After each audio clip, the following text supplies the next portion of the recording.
This is the Composition Project, Part 4.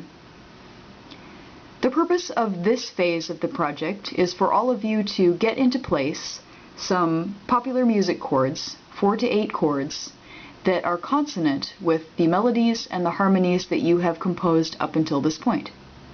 One thing that will facilitate this part of the project is if you start out by creating all of the chords that are usable based on your key.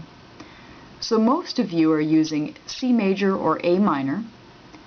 You'll notice that at the end of the write-up for this phase of the project, you will see all of the chords used in C major that are part of that tonality, so no added accidentals.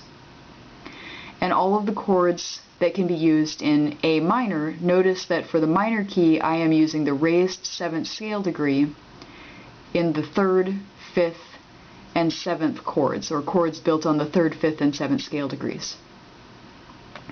Since my piece is in the key of E minor, I have constructed a scale and a set of chords based on the E minor scale and using the 7th scale degree in E minor, which is D sharp. So you'll see the D sharp on the chords built on scale degrees 3, 5, and 7 here.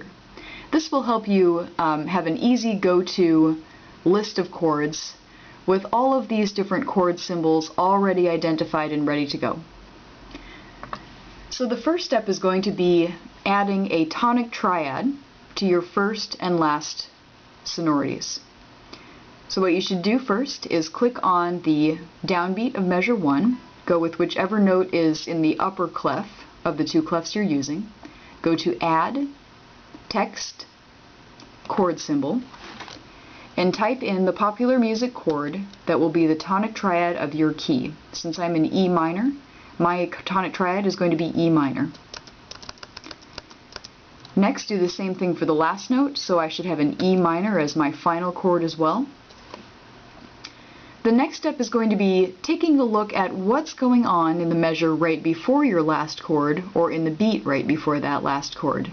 What I'm looking for all of you to decide is, does it make more sense for you to assign a dominant sonority to that second to last measure or second to last beat, or does it make more sense to use a subdominant?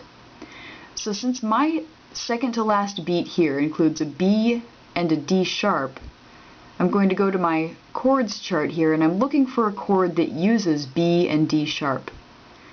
Now the subdominant, A minor, doesn't use either one of those notes, but the dominant and the dominant 7 both use B and D sharp, so either one of those would be a good choice for me.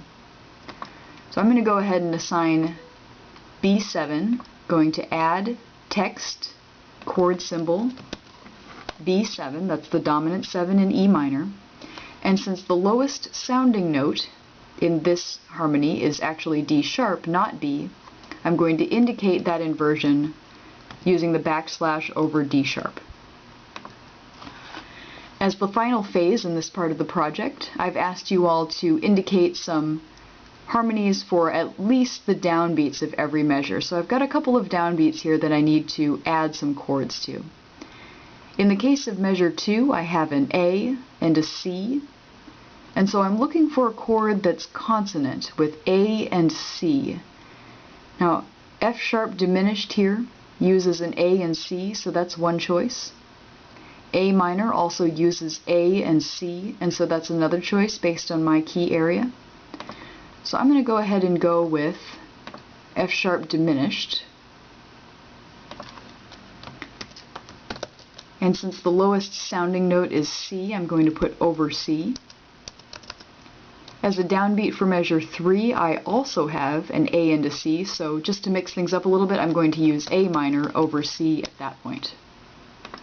Alright, so if I wanted to, I could go through and I could indicate a harmony for upbeats of measures 1 and 2, but this is just fine the way it is, and so I'm going to leave it here for the sake of simplicity. That is the end of part 4.